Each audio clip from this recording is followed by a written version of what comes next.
Good morning students. आज हम करेंगे retirement and death of A partner का सेकंड पार्ट, जो कि आपकी क्लास +2 कॉमर्स के सब्जेक्ट अकाउंटेंसी 2 का एक पार्ट है। तो पहले हमने किया था फर्स्ट पार्ट में कि रिटायरमेंट ऑफ पार्टनर कब होती है और किस तरीके से होती है। कब होती है कि जब भी किसी पार्टनर की ओल्ड एज आ जाए, या उसके पार्टनर्स के साथ में कोई कॉन्फ्लिक्ट्स हो जाएं, या उसको बाहर कोई अच्छी नई अपॉर्चुनिटीज़ मिल रही हैं, और वो रिटायरमेंट अब कैसे लेता है, या तो with the mutual consent of all the partners, या एक नोटिस दे के कि अगर इस तरह की प्रोविज़न दी हुई है हमारी डीड के अंदर कि वो सिंपल नोटिस दे के वो रिटायर हो सकता है, तो उस तरीके से हो जाता है। या कोई पार्टनरशिप की कोई और डीड की जो टर्म्स हैं वो टर्म्स पूरी हो गई हैं, अब उसकी ऑटोमेटिक रिटायरमेंट हो गई। तो जब भी रिटायरमेंट होती है उस टाइम पे हमें कुछ एडजस्टमेंट्स करनी पड़ती हैं, जैसे कि हमने पहले पीछे लेसन में रिकॉन्स्टिट्यूशन में और एडमिशन ऑफ पार्टनर के अंदर देखा था, ठीक है, कि उसकी profit sharing ratio, goodwill, revaluation of assets, reserve and accumulated profits, ये ठीक है। तो ये सारी एडजस्टमेंट्स हमें करनी पड़ती हैं। तो पीछे हमने 2-3 एडजस्टमेंट्स कर ली हुई हैं कि प्रॉफिट शेयरिंग रेशियो वाली और गुडविल वाली। आज हम इसके अंदर करेंगे कि जो उसके एक्यूमुलेटेड रिजर्व्स या जो उसकी एक्यूमुलेटेड प्रॉफिट्स पड़े हैं उनकी एडजस्टमेंट कैसे करनी है। तो उसका हम देखते हैं अकाउंटिंग ट्रीटमेंट कैसे है। तो हमें पता है कि ये जो जनरल रिजर्व्स या एक्यूमुलेटेड प्रॉफिट्स हैं ये क्रेडिट की आइटम है, तो इनको तो हम खुद को कर देंगे डेबिट, चाहे वो किसी नाम से हैं, चाहे वो general reserves debit, profit and loss count है क्रेडिट बैलेंस, तब इसको हम डेबिट कर देंगे।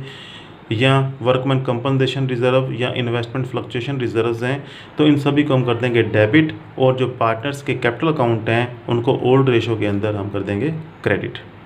सिमिलरली अगर हमारे पास क्रेडिट की बजाय डेबिट की आइटम्स पड़ी हैं, फॉर एग्जांपल एक्यूमुलेटेड लॉसेस या डेफर्ड रेवेन्यू एक्सपेंडिचर्स या प्रॉफिट एंड लॉस काउंट का डेबिट बैलेंस, उन केसेस के अंदर ये आइटम्स जो डेबिट की हैं इनको हम कर देंगे क्रेडिट, और पार्टनर के कैपिटल अकाउंट कर देंगे डेबिट। तो करेंगे किस रेशो में, यूजिंग अगेन ओल्ड रेशोज़। तो इसके अंदर एग्जांपल्स हम ऑलरेडी पिछले लेसन में कर चुके हैं बहुत ज़्यादा। तो हम सीधा नेक्स्ट पार्ट पे आते हैं अब कि रिवैल्यूएशन का जो प्रॉफिट एंड लॉस है उसमें हमने कैसे करना है। तो इसकी भी हम एग्जांपल्स पीछे कर चुके हैं कि कब हमने रिवैल्यूएशन अकाउंट बनाना है और कब हमने मेमोरेंडम रिवैल्यूएशन अकाउंट बनाना है।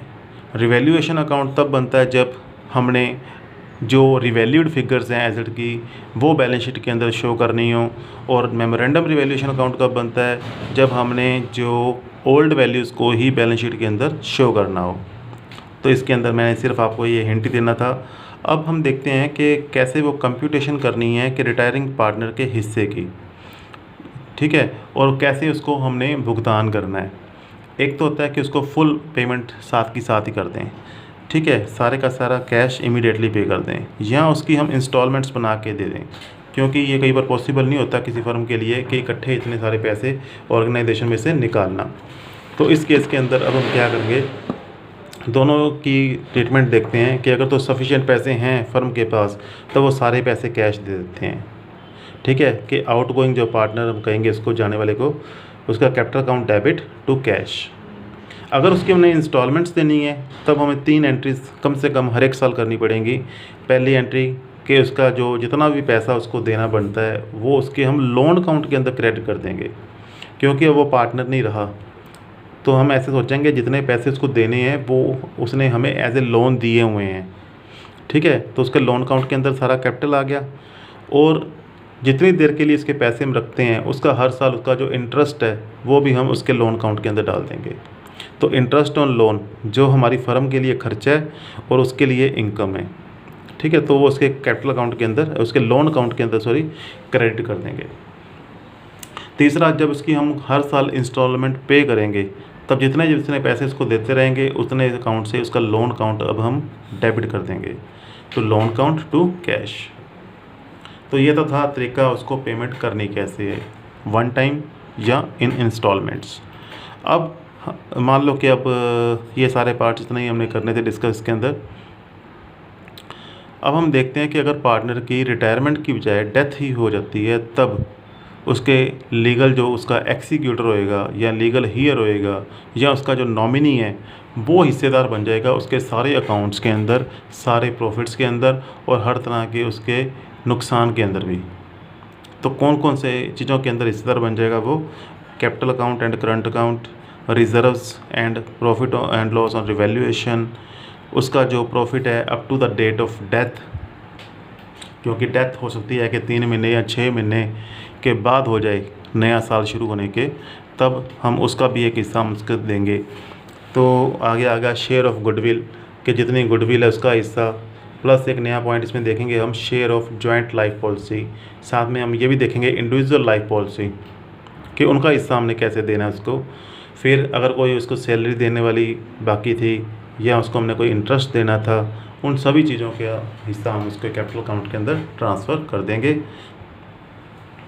अब हमारे पास आ गया एक थर्ड पार्ट जो मैंने यहाँ पे लिखा था कि अगर मिड टर्म उसकी इन बिटवीन डेथ हो जाती है कि साल शुरू होने के 3 महीने बाद या 6 महीने बाद, जो चालू साल हमारा चल रहा है करंट ईयर, उसके 3 महीने या 6 महीने बाद डेथ होती है, तो उस 3 महीने का जो प्रॉफिट है उसके अंदर भी उसको हम हिस्सा देंगे उसका। उसकी कैलकुलेशन कैसे करनी है, ठीक है? तो वो कैलकुलेशन हम 2 तरीक़ों से कर लेते हैं, या तो टाइम बेसिस के ऊपर या सेल बेसिस के ऊपर। तो एक पहले हम देखते हैं टाइम बेस क्या है।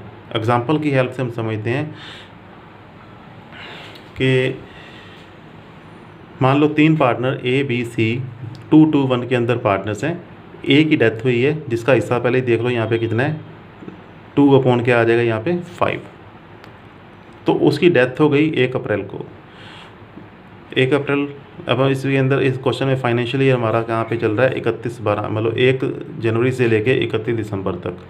डेथ हुई है उसकी 1 अप्रैल को, मतलब 3 महीने बाद, ठीक है? तो 3 महीने का प्रॉफिट के अंदर अब ए का हिस्सा हमें निकालना पड़ेगा। प्रॉफिट जो है पिछले साल का कितना है 21,000 रुपये, ये पिछले 12 महीने का है। तो इसी 12 महीने को ही हम कन्वर्ट करके निकालेंगे 3 महीने का कितना बनता है। पिछले साल का जो प्रॉफिट था सिर्फ उसी को हमने बेस मान लेना है। तो उस 21,000 में से 3 महीने का प्रॉफिट हमने निकाल लेंगे, वो इतना बनता है सारे पार्टनर्स का। और इसमें से ए का हिसाब निकाल देंगे हम कितना है, इंटू 2/5, जो कि ए का पार्ट था। तो ये आ गया 2100 रुपये। एक तरीका तो था ये वाला। दूसरा तरीका है कि अगर हम इस साल की एक्चुअल जो सेल हुई है इन 3 महीनों के अंदर, उसको हम बेस मान लें। तो मान लो कि अब ये सेकंड पार्ट हम करते हैं कि ऑन द सेल बेसिस के ऊपर हमें दिया है क्वेश्चन कि वही सेम एग्जांपल, तीनों पार्टनर्स इस रेशो के अंदर, ए का हिस्सा 2/5 है। ए की डेथ हो गई 3 महीने के बाद, उन 3 महीनों के अंदर सेल कितनी हुई है 12,000 रुपये, ठीक है? तो अब पिछले साल का डाटा दिया हुआ है कि पिछले साल सेल थी हमारी 60,000 रुपये और प्रॉफिट हुआ था 15,000 रुपये। तो बताओ कि ए का हिस्सा इस साल के प्रॉफिट्स में कितना है। तो पिछले साल का बेस पहले मानते हैं कि 15,000 रुपये बचे थे 60,000 में से, 60,000 की सेल पे। तो इसका मतलब हमें प्रॉफिट कितना हुआ था पिछले साल 25%। तो मान लो यही 25% मेंटेन रहता है हमारा इस साल भी। तो इस साल की सेल हमारी जो 12,000 रुपये हुई है 3 महीनों में, उसके ऊपर 25% प्रॉफिट कितना बन गया, 12,000 का 25% 3,000 रुपये। तो ये 3,000 रुपये 3 महीने का प्रॉफिट आ गया सारे पार्टनर्स का। इसमें अब ए का हिस्सा कितना आ गया 2/5। तो इसका 2/5 निकालेंगे, 1,200 रुपये हमारा ए का प्रॉफिट आ गया। अब नेक्स्ट हम करते हैं जॉइंट लाइफ पॉलिसी के अंदर हिस्सा। तो वैसे इतना इम्पोर्टेंट पार्ट नहीं है ये वाला हमारे एग्ज़ाम के हिसाब से, बट बहुत अच्छा है अगर आप इसको समझ लो तो सिर्फ इसकी मैं अकाउंटिंग ट्रीटमेंट आपको बताने जा रहा हूँ। तो जॉइंट लाइफ पॉलिसी होती क्या है कि अगर कोई फर्म या बिजनेस ऑर्गेनाइजेशन अपने जितने भी उसके पार्टनर्स हैं उनका एक इकट्ठा ही बीमा करवा देती है लाइफ इंश्योरेंस कंपनी के पास, और उसकी जो किस्त है उस किस्त को हम कहते हैं प्रीमियम।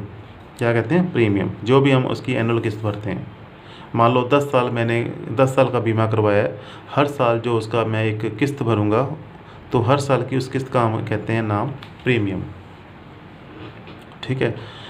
तो क्योंकि वो प्रीमियम के पैसे हमने फर्म में से दिए हैं, तो वो फर्म की एक एसेट है। चाहे वो ए की डेथ के ऊपर पैसे मिलने हैं तो सारे पैसे पहले फर्म के पास आएंगे और वो सारे ही पार्टनर्स के अंदर बीच में बराबर बांटे जाएंगे ओल्ड रेशो के अंदर, ठीक है? तो इसमें इस लेसन के अंदर एक नाम आता है बीच में, सरेंडर वैल्यू। सरेंडर वैल्यू क्या होती है? सरेंडर वैल्यू के मतलब उसके जो त्याग उसने कर दिया, उस त्याग की कितनी कीमत है। मान लो कि इसकी एग्जांपल मैं देता हूँ कि मैंने एक बीमा कराया 1 लाख रुपए का, जिसकी हर साल की किस्त है 10,000 रुपये। ठीक है, तो वो 10,000 रुपये जब हम भरते हैं, मान लो मैंने 3 साल बीमा पैसे भरने के बाद 4th ईयर में मेरे से अरेंज नहीं हुआ कि मैंने उसके पैसे कहाँ से मैं लेके आऊँ, तो मैं अपना बीमा वहाँ पे जाके बंद करवा देता हूँ। तो इंश्योरेंस कंपनी मेरे को जो 3 या 4 साल मैंने पैसे भरे हैं उसके 20%, 30% या 40% पैसे वापस कर देती है। बाकी सारे पैसे वो अपने जो हैं, हमें उसमें से कुछ नहीं मिलता। तो वो जो 30% या 40% हिस्सा मेरे को मिला है, उसको हम कहते हैं उसकी सरेंडर वैल्यू। तो बाकी पैसे मेरे सारे लैप्स हो गए।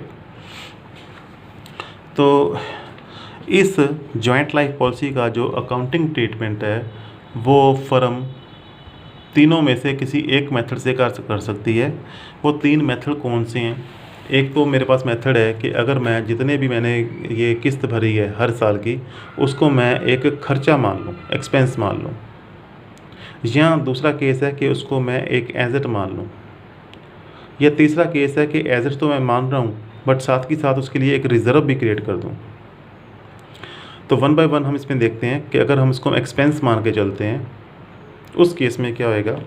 सबसे पहली जो एंट्री, जब मैं उसकी पहली किस्त भरूंगा, on the payment of premium, पैसे मैंने प्रीमियम भर के, तो क्या आएगा, यहाँ पे हमने नाम देना है जॉइंट लाइफ पॉलिसी का प्रीमियम। ठीक है, नाम देना है साथ में प्रीमियम टू बैंक, पैसे मैंने पे कर दिए। अब for the transfer to profit and loss, अब ये जो खर्चा है इसका मैंने डालना है प्रॉफिट एंड लॉस में साल के एंड पे। तो इसको मैं खुद को कर दूंगा credit and profit and loss account को कर दूंगा डेबिट। तीसरा, अब मान लो कि किसी पार्टनर की डेथ हो गई, तो उस वक्त क्या है, अब इंश्योरेंस कंपनी ने पैसे मेरे को देने हैं। तो इंश्योरेंस कंपनी का अकाउंट मैं एक तरह से पहले कर दूंगा डेबिट, और एक नया अकाउंट क्रिएट कर दूंगा सिंपल JLP। अब मैंने यहाँ पे साथ में पॉलिसी नहीं लगाया, सिंपल जॉइंट लाइफ पॉलिसी। पहले जब खर्चा लिखा था मैंने जॉइंट लाइफ पॉलिसी प्रीमियम लिखा था, यहाँ पे एक मैंने और अकाउंट क्रिएट कर दिया टू जॉइंट लाइफ पॉलिसी। अब जब ये पैसे दे देगी इंश्योरेंस कंपनी, तो मैं इसको कर दूंगा credit bank to insurance company. अब जब पैसे मैं एक्चुअल में उनको पार्टनर्स को दे दूंगा, तब मैं इस जॉइंट लाइफ पॉलिसी अकाउंट को डेबिट कर दूंगा और पार्टनर्स के कैपिटल अकाउंट को क्रेडिट। तो सिंपलेस्ट जो एक हमारे पास तरीका था वो ये था, खर्चा मान के चलना उसको। दूसरा, जब हम इसको एक एसेट मान के चलते हैं, तो इसका जो ट्रीटमेंट है बिल्कुल डिफरेंट है, वो थोड़ा सा देखना ध्यान से। इस केस के अंदर क्या करना है कि जैसे ही हमने प्रीमियम को पे करना है, तब मैं यहाँ पे प्रीमियम नहीं लिखूँगा साथ में। अभी मैंने स्टार्टिंग में शुरू कर दिया जॉइंट लाइफ पॉलिसी अकाउंट, पहले हमने क्रिएट किया था जॉइंट लाइफ प्रीमियम अकाउंट। ठीक है, तो अब सिर्फ JLP अकाउंट। साल के एंड के ऊपर हमें पता है कि हमने इसको एसेट मान के चल रहे हैं, तो इसको मैं प्रॉफिट एंड लॉस में नहीं ले जा सकता, पर इसका सिर्फ वो हिस्सा हम प्रॉफिट एंड लॉस के अंदर डालेंगे कि जो कि इंश्योरेंस कंपनी से हमें रिफंडेबल नहीं है किसी भी हालत के अंदर, चाहे डेथ होती है चाहे नहीं होती। वो हिस्सा कौन सा है कि जितने पैसे मैंने भरे हैं, मान लो 10,000 मैंने भरे हैं, ठीक है, उसमें से हम घटा दें जो उसकी सरेंडर वैल्यू है। मान लो फर्म कहती है कि 10,000 में से 4,000 तो हम इसको सरेंडर कर देंगे वापस, तो बाकी 6,000 तो मेरे गए। तो उन 6,000 रुपये को मैं इसमें डाल दूंगा प्रॉफिट एंड लॉस अकाउंट के अंदर। अब बाकी तीनों की इसके जो एग्जांपल है वो सेम आएंगी तीनों एंट्रीज, कि जैसे ही वो कोई पर्सन की अगर डेथ हो जाती है, उस वक्त इसको हम डेबिट कर देंगे, जॉइंट लाइफ पॉलिसी अकाउंट को क्रेडिट कर देंगे। फिर जब वो पैसे दे देती है फर्म, तो इंश्योरेंस कंपनी दे देती है पैसे, तब इसको हम क्रेडिट कर देंगे इंश्योरेंस कंपनी को। और जब हम एक्चुअल में पैसे देते हैं पार्टनर्स को, तो जॉइंट लाइफ पॉलिसी अकाउंट को डेबिट कर देंगे और उनके अकाउंट्स को क्रेडिट। ठीक है, तो ये तो था ट्रीटमेंट कि अगर उसको हम एसेट मान के चलते हैं। तीसरा, जॉइंट लाइफ पॉलिसी का ट्रीटमेंट क्या है कि इसके अंदर अगर हम एसेट मान के चलें और साथ में एक रिज़र्व क्रिएट कर दें, तो हम दोनों काम इकट्ठे पहले करते हैं कि इसको एसेट भी हम पहले मानते हैं, दूसरा रिज़र्व भी क्रिएट करते हैं। एसेट जब इसको जैसे हम पेमेंट करेंगे पहली किस्त के साथ के साथ हम लिख देंगे joint life policy account to bank. यहाँ पे भी देखो मैंने एक्सपेंडिचर मान के कोई प्रीमियम नहीं लिखा, यहाँ पे हमने इसको एसेट माना है। दूसरा, अब मैंने रिज़र्व भी क्रिएट करने हैं। रिज़र्व कहाँ से बनते हैं? एप्रोप्रिएशन अकाउंट से। तो profit and loss appropriation account को डेबिट करेंगे और joint life policy reserve account हम तैयार कर लेंगे। अब हमने क्या करना है, जैसे पिछले बार हमने किया था कि इस JLP के कौन से पार्ट को मैंने प्रॉफिट एंड लॉस अकाउंट के अंदर ले जाना था, प्रीमियम माइनस सरेंडर वैल्यू को, ठीक है। बट यहाँ पे इसको हम प्रॉफिट एंड लॉस अकाउंट के अंदर डालने की बजाय इसको हम डाल देंगे उसके रिज़र्व अकाउंट के अंदर। तो यहाँ पे मैं अब प्रॉफिट एंड लॉस अकाउंट को डेबिट नहीं करूँगा, उसके रिज़र्व अकाउंट को डेबिट करूँगा और जॉइंट लाइफ पॉलिसी अकाउंट को क्रेडिट कर दूँगा। कितने अमाउंट से? Premium minus surrender value. अब बाकी सारी किस्तें उसमें सेम आ जाएंगी कि जैसे ही अमाउंट ड्यू डेथ होएगी बंदे की तो इंश्योरेंस कंपनी को डेबिट करना है, जॉइंट लाइफ पॉलिसी अकाउंट को क्रेडिट करना है। जब वो पेमेंट साथ के साथ हमने यहाँ पे क्या करना है, जैसी डेथ हुई है तो जितने हमारे पास रिज़र्व बने पड़े थे जो, वो सारे रिज़र्व भी हमने किस में ट्रांसफ़र कर देने हैं? जॉइंट लाइफ पॉलिसी के अंदर।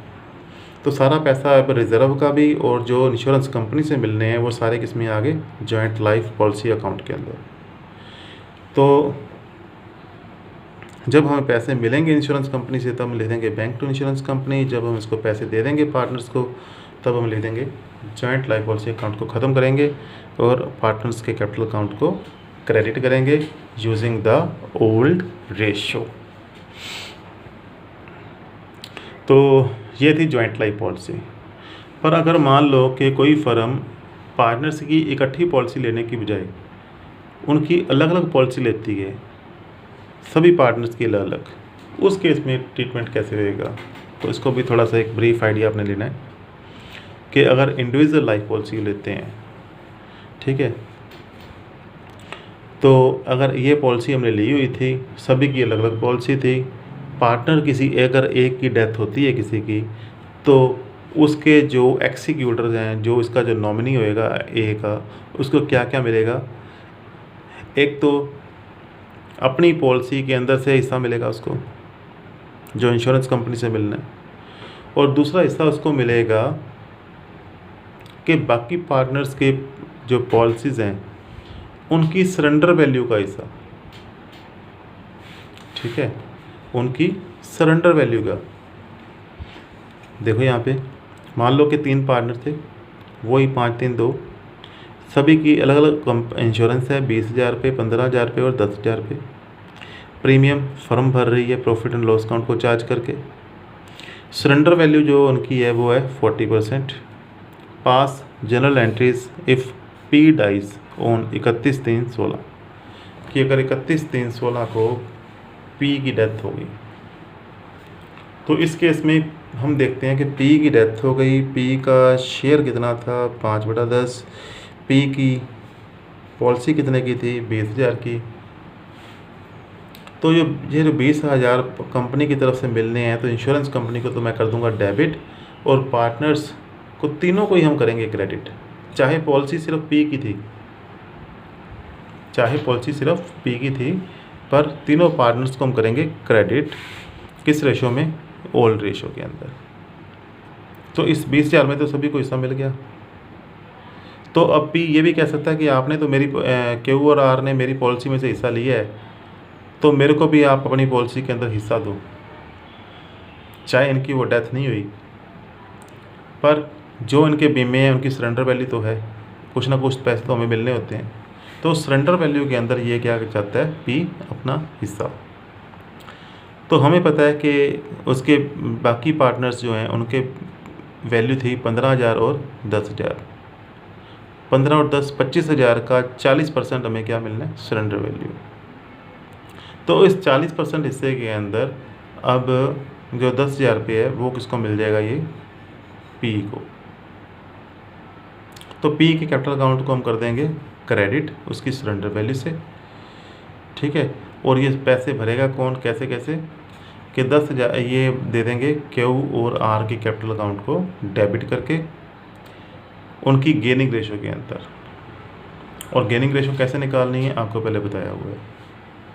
हमारे इस क्वेश्चन के अंदर पार्टनर्स की सिर्फ ओल्ड PSR दी हुई है, तो in absence of any information जो भी P का हिस्सा है हम ये मान के चलेंगे वो इन्होंने इसी रेशो के अंदर गेन कर लिया 3:2। तो यहाँ पे उनका गेनिंग रेशो जो है 3:2 है, इस कारण से उनको हमने डेबिट भी कर दिया उसी रेशो के अंदर। अब छोटा सा बिल्कुल लास्ट पार्ट कि हमने पेमेंट करनी कैसे है। इस केस के अंदर पार्टनर्स के जो लीगल हियर्स हैं या उनका जो एग्जीक्यूटर उन्होंने अपॉइंट किया है उसको हमने पेमेंट करनी है।